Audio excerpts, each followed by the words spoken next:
अम्मी, ये भी तो है ना? अरे नहीं बेटा, बेटा ये तुम्हारे हैं। हाँ,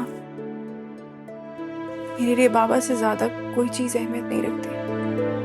मुझे नहीं चाहिए ये सब, मुझे सिर्फ मेरे बाबा चाहिए। ये ले जाएं प्लीज। नहीं रिधा, ये तुम्हारी शादी का सेवर है, इसके अलावा हमने तुम्हें दिया ही क्या है? शादी? शादी तो अब कभी नहीं होगी मेरी।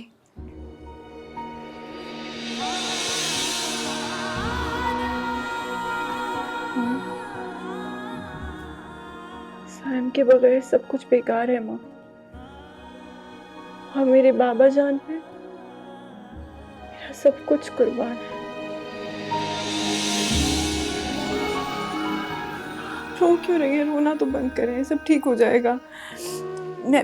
मैं भी आपके साथ चलती हूँ। तुमने मेरे साथ नहीं जाना, तुम घर पर ही रहो। दुआ करो अल्लाह से कि तुम्हारे अब्बू जल्द सेहत याब हो जाए। लेकिन बाबा हॉस्पिटल में, मैं घर पे कैसे रह सकती हूँ? मुझे भी साथ चलना है। नहीं बेटा, तुम घर पे रह के बाबा के लिए दुआ करो कि वो जल्द सेहत याब हो जाए। बस ये अलमारी में रख दो। मैं आती हूँ।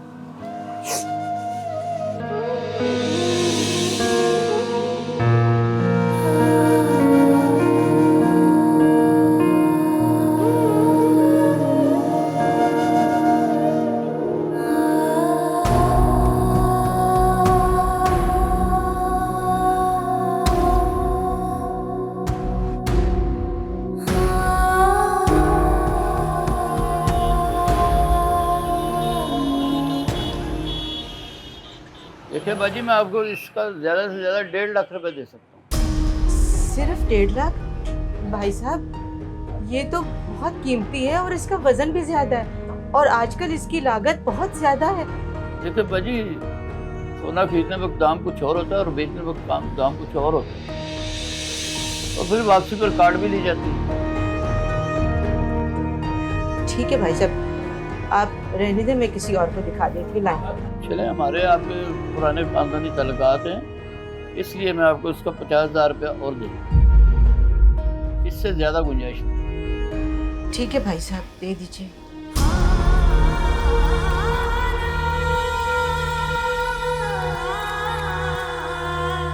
ये ले बाजी, आप गिन लें। ठंडा मंगाऊँ आपके लिए? नहीं भाई साहब, शुक्रिया।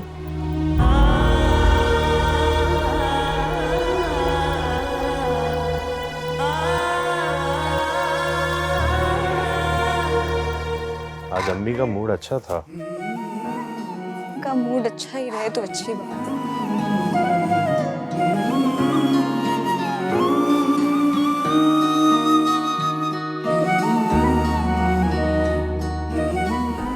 आयजा, मैं चाहता हूं कि तुम इस हॉस्पिटल के साइकोलॉजिकल वार्ड का कुछ ऐसा इंटीरियर डिजाइन करो कि वहां का घुटन ज़्यादा माहौल खत्म हो जाए। कुछ ऐसी पेंटिंग्स लगाओ वहां पर जिनमें जिंदगी की उम्मीद हो, खुशी का तासुर हो।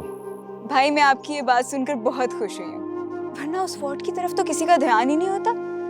जबकि लोग ये समझते ही नहीं है कि जो मेंटल पेशेंट्स होते हैं उनके लिए काउंसलिंग और एक अच्छा माहौल मेडिसिन से ज्यादा इम्पोर्टेंट होता है। देखना, जब हम अपना हॉस्पिटल बनाएंगे ना, तो उसकी हर वार्ड को अपने हिसाब से डिजाइन करेंगे। आप अपना हॉस्पिटल पता नहीं कब बनाएंगे।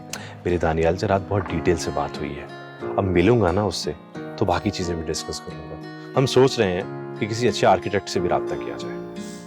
ठीक है, देखते हैं।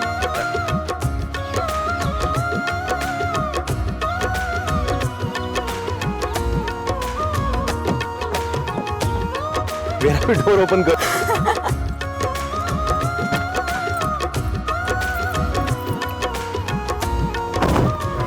पूरे ड्यूज नहीं है ये। वो बेटा अभी सिर्फ 2 लाख का इंतजाम हो सका है, मैं बाकी के ड्यूज जल्द पे कर दूंगी। आपके हस्बैंड का बाईपास होना है, कोई अपेंडिक्स का ऑपरेशन नहीं है ये। आपको सर्जन की फीस का पता है ना, और मेडिसिन का खर्चा? जी सब पता है हमें। कह रहे हैं कि थोड़े टाइम बाद पे कर देंगे सारी चीज़ें इंशाल्लाह। प्लीज़ लेकिन अभी तो आगे प्रोसीड कीजिए। ओके फाइन, मैं ये डिपॉजिट कर लेता हूँ, लेकिन आपके फादर का बाईपास उसी वक्त होगा जब सारे ड्यूज क्लियर हो जाएंगे। आपको कोई अंदाज़ा है कि मौत से लड़ते हुए पेशेंट्स, उनके घर वाले किस तरीके से सर्वाइव करते हैं, किस तरीके से अपनी चीज़ें बेच कर आपकी फीसेस पूरी करते हैं, आपकी सर्जन्स की फीसेस पूरी करते हैं, सिर्फ इस वजह से ताकि उनके प्यारे बच सकें। लेकिन आप लोग यहाँ पे अस्पताल के नाम पर कसाई खाने खोलकर बैठे हुए हैं। देखिए, आप ये लेक्चर मुझे ना दें प्लीज़। अगर आपको कोई मसला है तो आप जाके मैनेजमेंट से बात करें। मैनेजमेंट? कहाँ है मैनेजमेंट?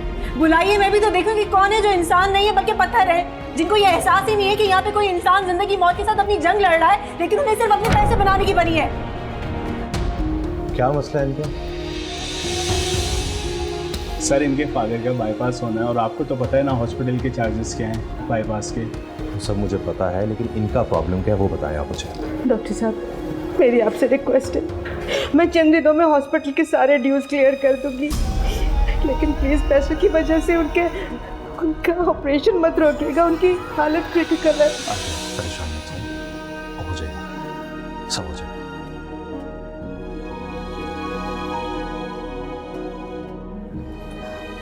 भाई मैं साइकोलॉजिकल वार्ड।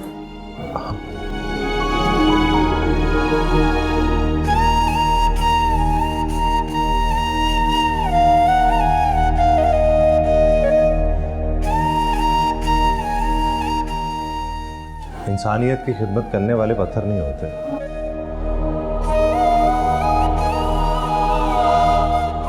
वो भी इंसान ही होते हैं। उनके सीने में भी तड़प रखने वाला दिल होता है। आप प्लीज चले मेरे साथ। माँ, आप चाहे मैं यहीं वेट कर रही हूँ।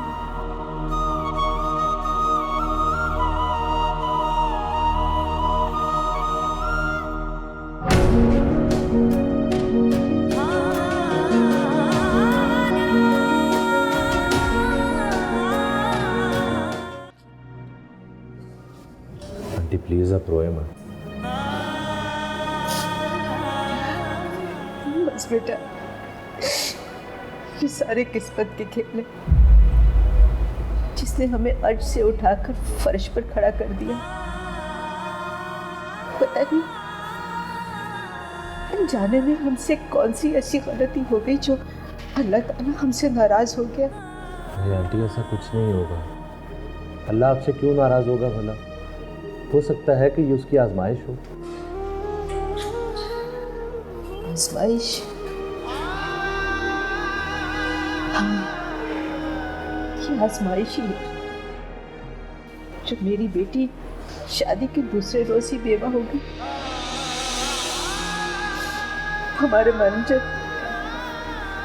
मैनेजर ने हमसे इतना बड़ा धोखा किया,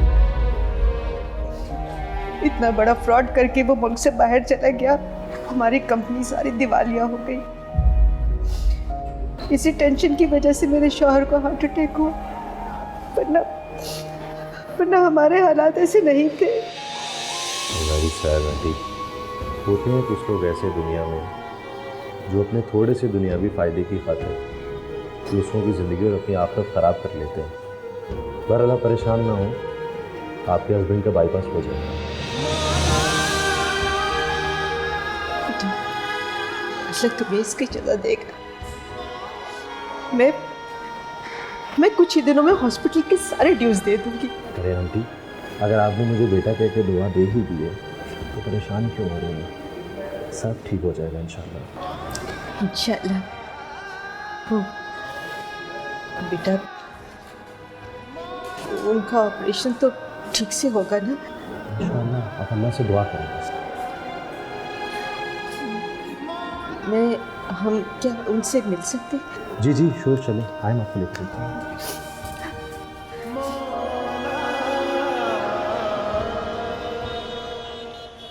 माँ बाबा कब ठीक होंगे? कब बात करेंगे मुझसे? बाबा तो मेरे बगैर एक लम्हा भी नहीं रहते थे। वो मुझसे क्यों इतना नाराज हो गए कि मुझसे बात ही नहीं कर रहे? पापा कब चलेंगे हमारे साथ घर? माँ, पापा से कहे ना कि मुझसे बात करें, मुझे अपने साथ लेकर जाए।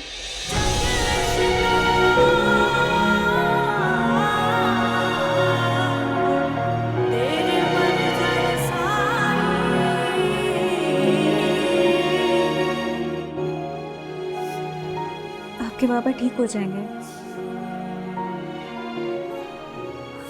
हाँ,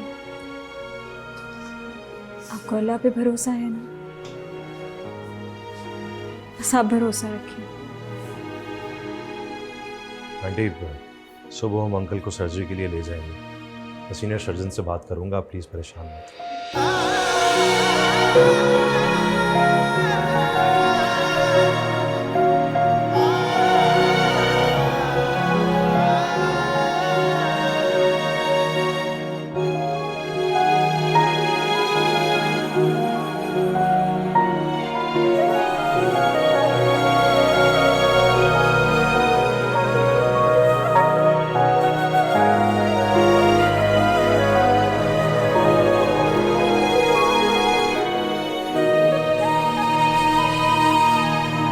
अच्छा, तो अब सारी बातें तुम भैया से करोगे। मैं तो तुम्हारे लिए गैर हो गई हूँ, है ना? खैर, ऐसी कोई बात नहीं। आप लोगों ने हॉस्पिटल के लिए जमीन भी देख ली है, आर्किटेक्ट भी चूज कर लिया है, और ये बातें भी मुझे भैया बता रहे हैं। आपने तो मुझे नहीं बताया।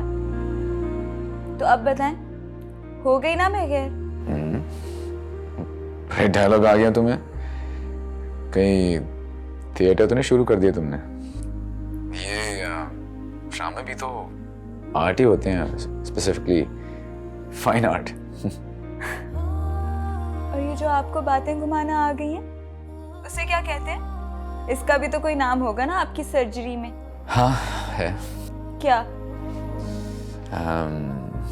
Cosmetic surgery. बकवास। हाँ, वही जैसे चेहरे को खूबसूरत किया जा सकता है कॉस्मेटिक सर्जरी से, उस तरह बातों को और मामलात को भी तो किया जा सकता है। जब भी तुम मुझे दिल से याद किया करोगी, मैं आ जाऊंगा। मैं तो तुम्हें अभी भी दिल से याद कर रही हूँ। आ जाओ। तो मैं तुम्हारे सामने ही तो हूँ। सच बताओ ना दानियाल, कब आओगे तुम? सरप्राइज। तुम और तुम्हारे ये सरप्राइजेस। दानियाल बस आ जाओ ना अब।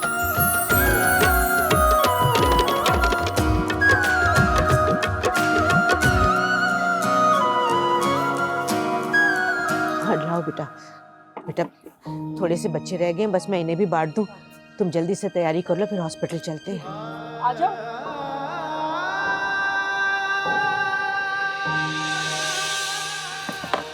क्या खबर? अभी ताया अब्बा पाकिस्तान में ही हों, शायद वो भी लंदन गए ही ना हों। मुझे उन्हें बताना चाहिए। ताया अब्बा तो बाबा से बहुत मोहब्बत करते हैं, वो मुझसे भी तो बहुत मोहब्बत करते हैं। एक एक करके आ जाओ बेटा, आ जाओ, शाबाश, जल्दी से आ जाओ। ये लो बेटा। रिदा के बाबा के लिए दुआ करना कि अल्लाह उन्हें सेहत दे। आपका मतलूबा नंबर इस वक्त बंद है, बराए मेहरबानी कुछ देर बाद कोशिश कीजिए। बेटा तुम भी दुआ करना कि अल्लाह उन्हें सलामत रखे हमारे सरों पर। इसका मतलब ताया अब्बा सचमुच यहाँ से चले गए हैं। उन्होंने वाकई हमें हमेशा के लिए छोड़ दिया है। बेटा तुम भी दुआ करना। हाँ, तुम इतने मासूम हो, तुम्हारी दुआ अल्लाह जरूर सुनेगा। दुआ करना कि अल्लाह रिदा के बाबा को सेहत दे। या अल्लाह मेरी दुआ कबूल फरमाना, मेरे शौहर को मेरे सर पर सलामत रखना।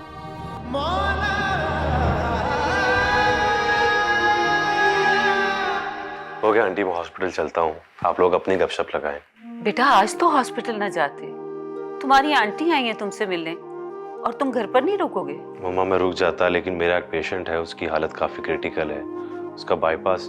भाई ये वही पेशेंट है जिनकी बेटी कल बहुत ज्यादा रो रही थी, और उनके कुछ ड्यूज का भी शायद मसला था। ड्यूज का क्या प्रॉब्लम था बेटा? कुछ नहीं पापा, वो बस थोड़ा प्रॉब्लम था, मैंने सॉल्व करवा दिया था। बेटा तुम चले जाओ, तुम ज़रूर हॉस्पिटल जाओ, ये तुम्हारी ड्यूटी ज़्यादा ज़रूरी है। भाई हम लोग तो यहीं पर हैं और शायद 1-2 दिन और भी रुकें। Really?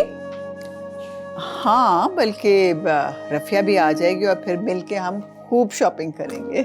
Okay aunty, thank you. Okay, अल्लाह हाफिज़। खुदा हाफिज।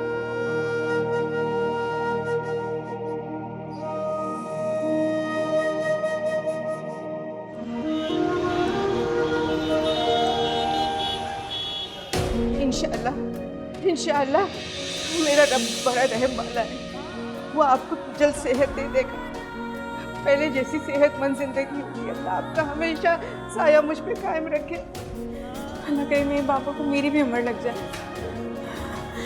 ठीक हो जाएगी इंशाअल्लाह, ठीक हो जाएगी। ये अल्लाह का रहम करना, अल्लाह करम करना।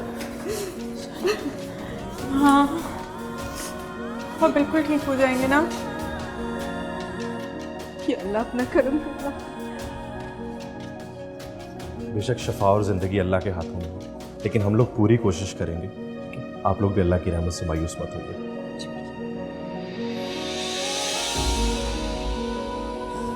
हाँ, पापा ठीक तो हो जाएंगे ना? इंशाअल्लाह बेटा, दुआ करो अपने रब से।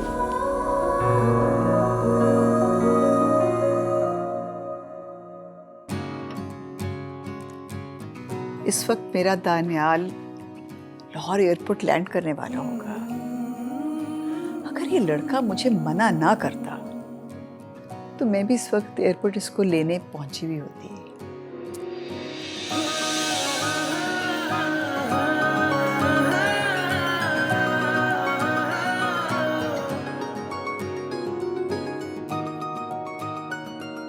अरे भाभी, आप तब की ऐसी बैठी हैं, आराम किया कि नहीं?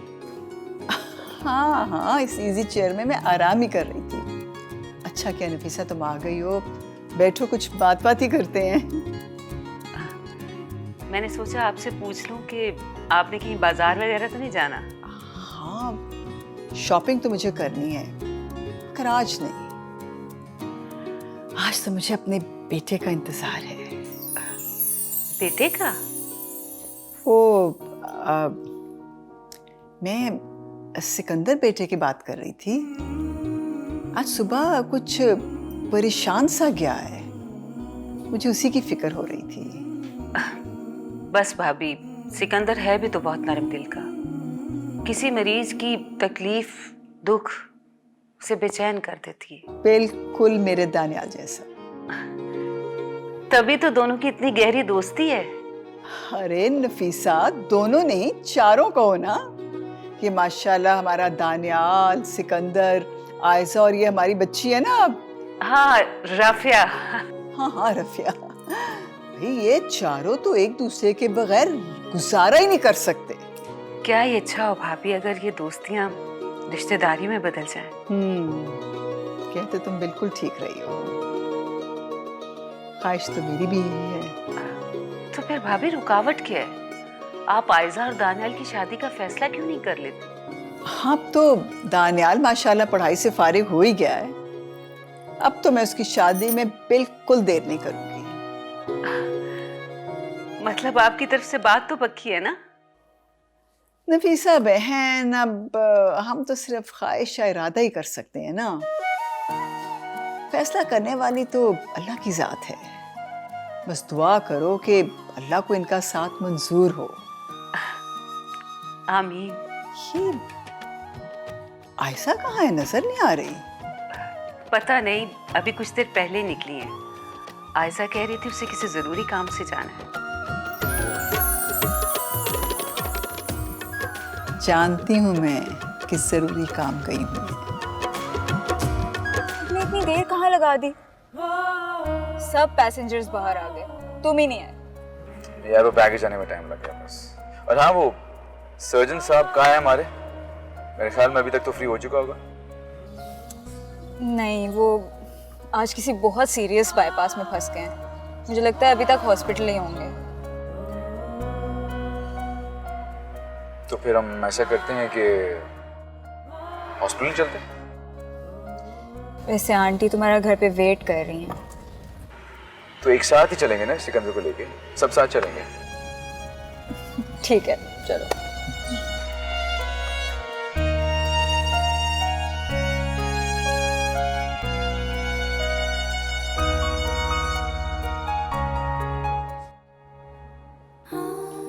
बाबा का ऑपरेशन?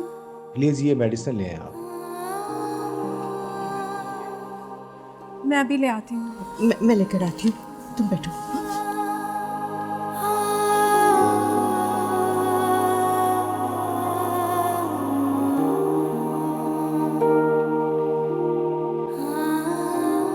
वैसे मेरा तो दिल कर रहा है कि मैं गाउन और मास्क पहन के ना सीधा ऑपरेशन थिएटर में चला जाऊँ, अपने दोस्त की सबसे पहली इंपॉर्टेंट सर्जरी देखूँ, और फिर सर्जरी कामयाब होने के बाद ना तालियों से मुबारकबाद दो।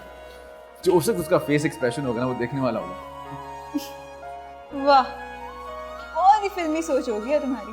लगता है वहां जाकर सस्पेंस मूवीज देखते रहे हो अकेले। क्या करूँ, अकेले में इंसान फिल्मों से दिल लगाता है ना।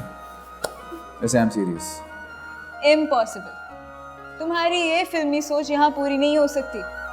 क्यों नहीं पूरी हो सकती? I am a surgeon after all. जा रहा हूँ मैं।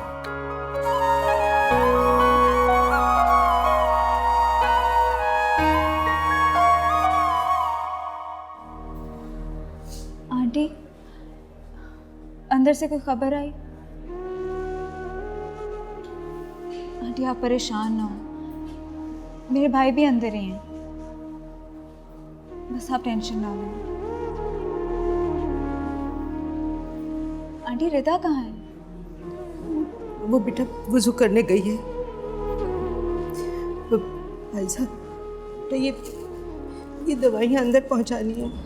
मुझे देना आंटी, मैं अभी देकर आती हूँ। आप परेशान हो, आप रेस्ट करें, मैं आती हूँ।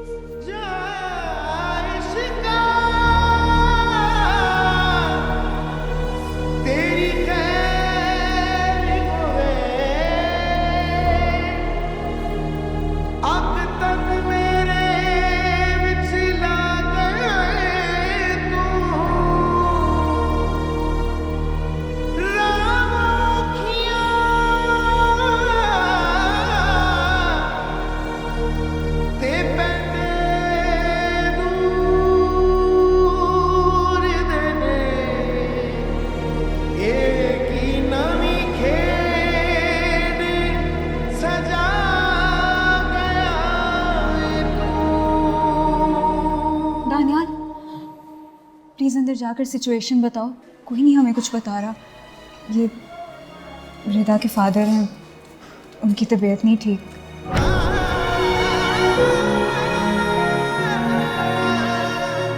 अंदर उन्हीं का ऑपरेशन हुआ है, बहुत परेशान है ये लोग।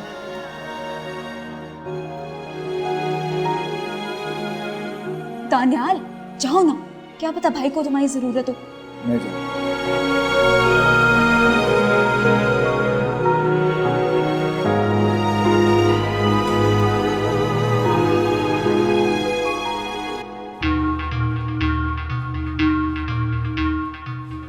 क्या हुआ?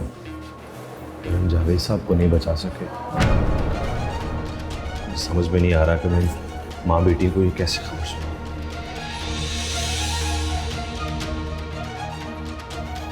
और तुमने अपनी तरफ से पूरी कोशिश की, लेकिन खुदा की रज़ा के आगे तो किसी की चल नहीं सकती है। उनकी ज़िंदगी इतनी ही थी शायद।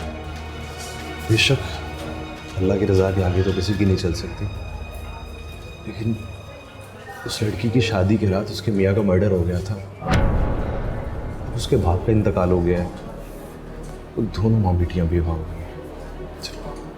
अजीब सा मुझे फील हो रहा है। मैं ये न्यूज़ उनको जाके कैसे सुनाऊँ?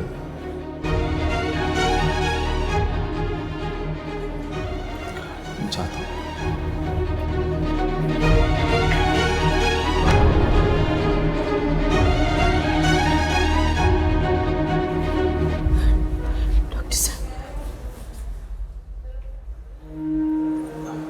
हम जावेद साहब को नहीं बचा सके। प्लीज नो मोर।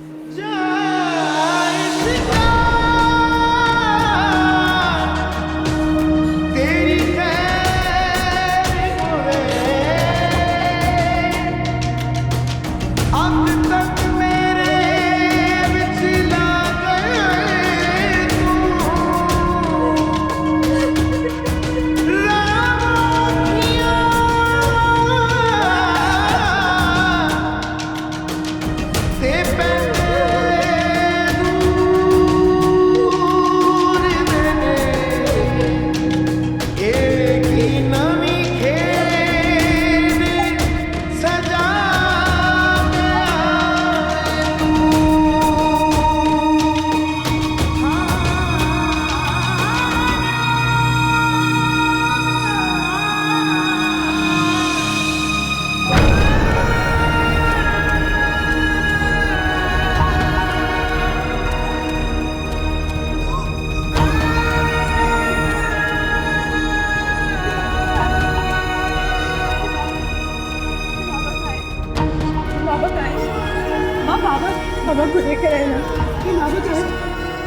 बाबा कहाँ है?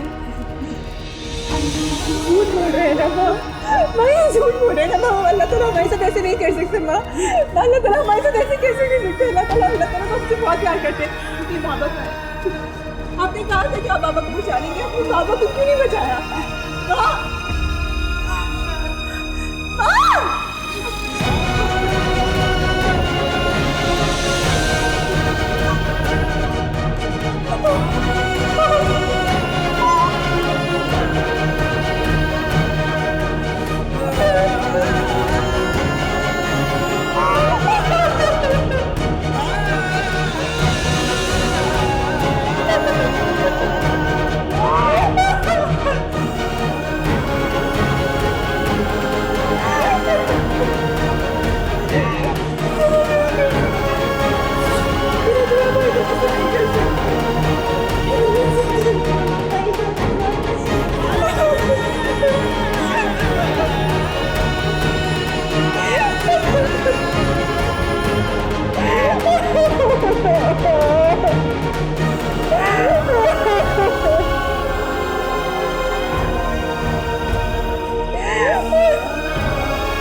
वैसे मुझे उस लड़की पे बड़ा तरस आ रहा था, बड़ा तड़प तड़प कर रो रही थी। बाबा मुझे तो डर है उसे कहीं कुछ हो ना जाए। बाबा, मैंने महसूस किया है आप खासे परेशान नजर आ रहे हैं, खैरियत तो है? नहीं, बस वो सफ़र काफ़ी लंबा था ना, तो मेरे ख्याल में रेस्टलेसनेस हो रही है शायद। हाँ ये तो है। बाबा आप एयरपोर्ट से सीधा अस्पताल आए हैं ना, तो थकन तो हुई होगी। घर चलते हैं, घर चलकर आप आराम करें, मैं आपके लिए अच्छी सी कॉफ़ी बना दूंगा, फिर सो जाइएगा।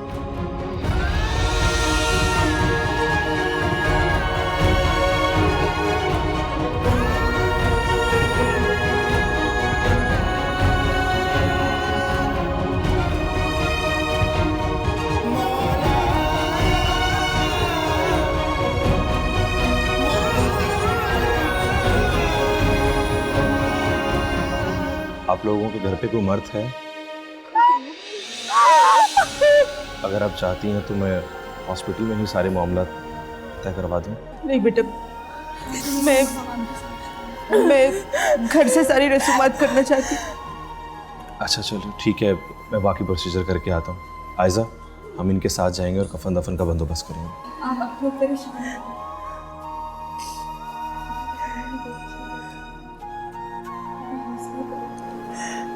तो मेरा नहीं हो सकता, अल्लाह नहीं कर सकता हमारे साथ ऐसा, तो मेरा नहीं हो सकता माँ।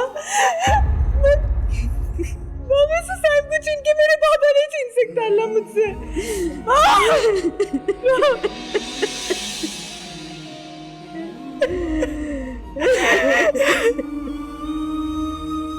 पता नहीं आयजा और सिकंदर ने कुछ खाया भी होगा कि नहीं। मुझे समझ नहीं आती कि ये दोनों बहन भाई अगर इसी तरह सोशल वर्क करते रहे तो इनकी अपनी जिंदगियां कैसे गुजरेंगी, किस तरह अपनी जिंदगियों को टाइम दे पाएंगे। अरे बेगम, जो दूसरों के दुख बांटते हैं अल्लाह उनके हिस्से में सुख लिख देता है। आप परेशान न हुआ करें। लेकिन आज तो उन्हें घर पर होना चाहिए था, पता भी है घर पर मेहमान आए हुए हैं। नफीसा बहन, ये आपकी कोई जानने वाले हैं आप जिनके लिए इतनी फिक्रमंद हो रही हैं?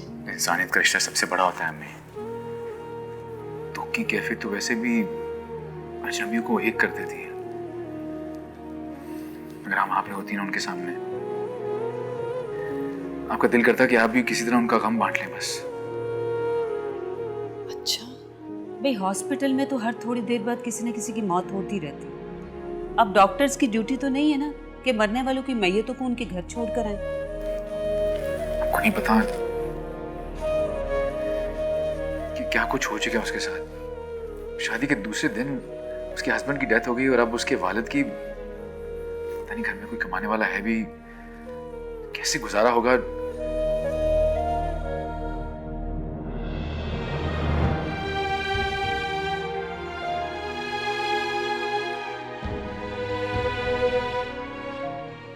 मैं तो फोन करके पूछूं कब आएंगे वो।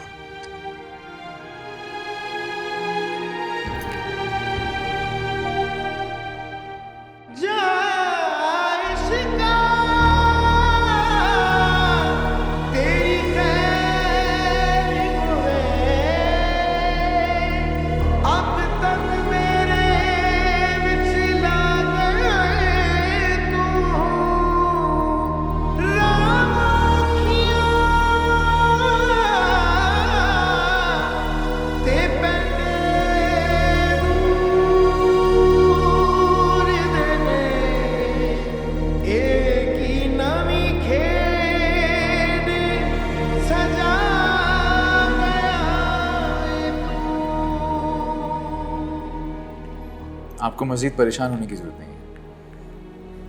खुदा ने आपकी सुन ली। आपके बाप आप खतरे से बाहर हैं और 1-2 दिन में घर भी जा सकते हैं।